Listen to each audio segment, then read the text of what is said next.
नमस्कार सांग मैंने आज मु तैयारी करुच्ची चूड़ार फ्राए।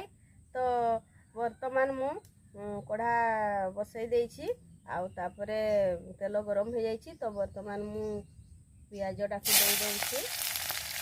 प्रथम पियाज भाजी देछि तापरे लंका दे देछि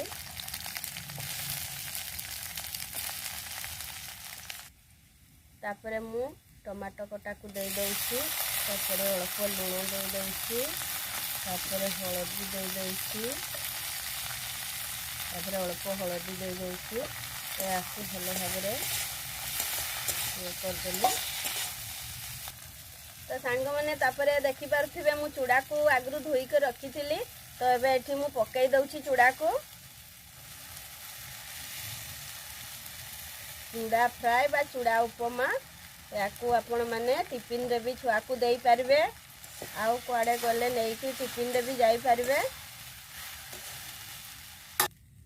तो सांग माने तापरे मु अल्प चीनी पकई दउछि टेस्ट पई बढ़िया टेस्ट लागबो। तो सांग माने चूड़ा उपमा रेडी आउ एबे मु टेस्ट करूछि टिके अल्प एठु नै किरी।